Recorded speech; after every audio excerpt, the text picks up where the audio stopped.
সাদা কাফনে মোরালে কেন আমার। আসসালামু আলাইকুম ওয়া রাহমাতুল্লাহি ওয়া বারাকাতুহু।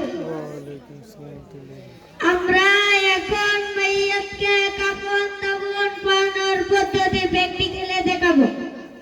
মাইয়াতকে কাফন দাফন পরানোর পূর্বে কয়েকটি বিষয় লক্ষণীয়। এক, মাইয়াতকে গোসলের জন্য উপযুক্ত স্থানকে পর্দায় ঘেরাও করতে হবে। দুই, নেককার মানুষ দ্বারা গোসল করাতে হবে। তিন, মাইয়াতের শরীরের কাপড় খোলার পূর্বে মাইয়াতের শরীর চাদর দ্বারা ঢাকতে হবে। চার, প্রথমে মাইয়াতকে উযু করাতে হবে। পাঁচ, উযুর পর গোসল করাতে হবে। ছয়, প্রথমে ডান কাঁধে পানি ঢালবে, অতঃপর বাম কাঁধে পানি ঢালবে। এভাবে সমস্ত শরীর ভালোভাবে ধৌত করবে। মাইয়াত যদি পুরুষ হয় তাহলে তিনটি কাপড় ব্যবহার করতে হবে। এক, চাদর। দুই, ইজার। তিন, কুর্তা। মাইয়াত যদি মহিলা হয় তাহলে পাঁচটি কাপড় ব্যবহার করতে হবে। এক, চাদর। দুই, ইজার। তিন, কুর্তা। চার, সিনাবন। পাঁচ, সেলবন। আমরা এখন পুরুষ মাইয়াতের কাপড় পরিধান করে দেখাবো। মাইয়াতটা বাঁধার জন্য তিনটি সুতা ব্যবহার করতে হবে। মাইয়াতের পেটের অংশ বাঁধার জন্য একটি সুতা রাখবো। মাইয়াতের পায়ের অংশ বাঁধার জন্য একটি সুতা রাখবো।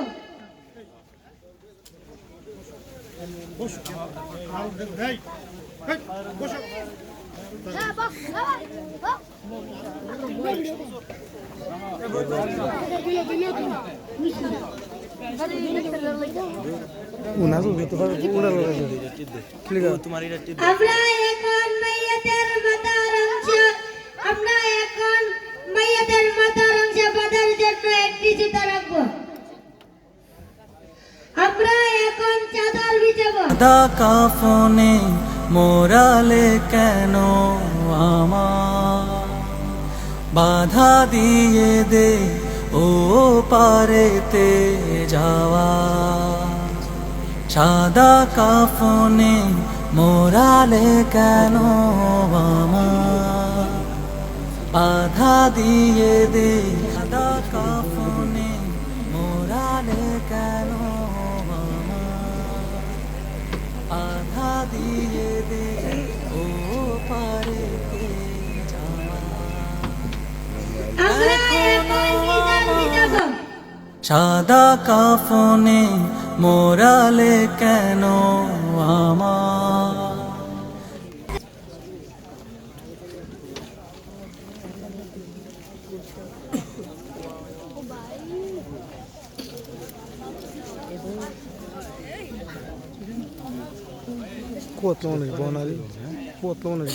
আমরা এখন কুর্তা বিছাবো। সপ্তাহ খাওয়ানোর পার্টি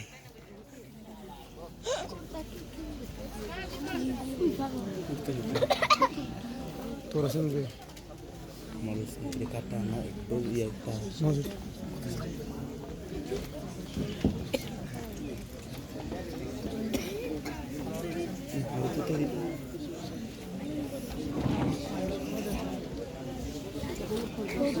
আমরা এখন কুর্তার উপরে পাট্টি খুলবো।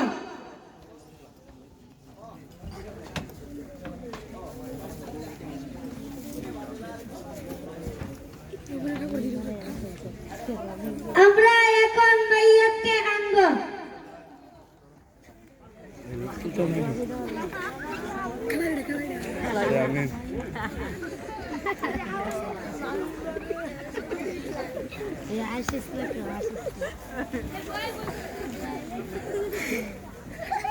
আমরা এখন কুর্তার উপরে পাট্টি দিয়ে মাইয়াতকে ঢাকবো। বস বস না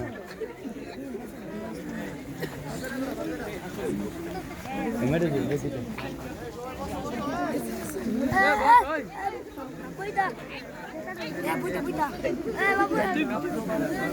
আমরা এখন মাইয়াতের শরীরের অবশিষ্ট চাদরটি সরিয়ে নেব।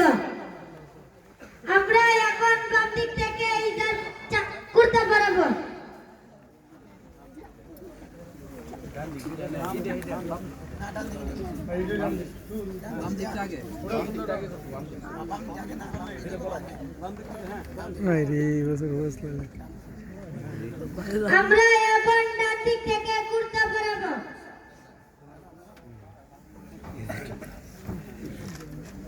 আমরা এখন বাম দিক থেকে ইজার পরাবো। আমরা এখন ডান দিক থেকে ইজার পরাবো। আমরা এখন বাম দিক থেকে চাদর পরাবো। আমরা এখন ডান দিক থেকে চাদর পরাবো। আমরা এখন মাইয়াদের পেটের অংশ হালকা করে বাঁধবো।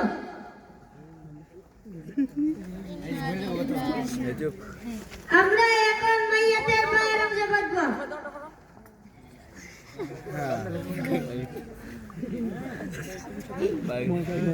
আমরা এখন মাইয়াদের মাথার অংশ বাঁধবো।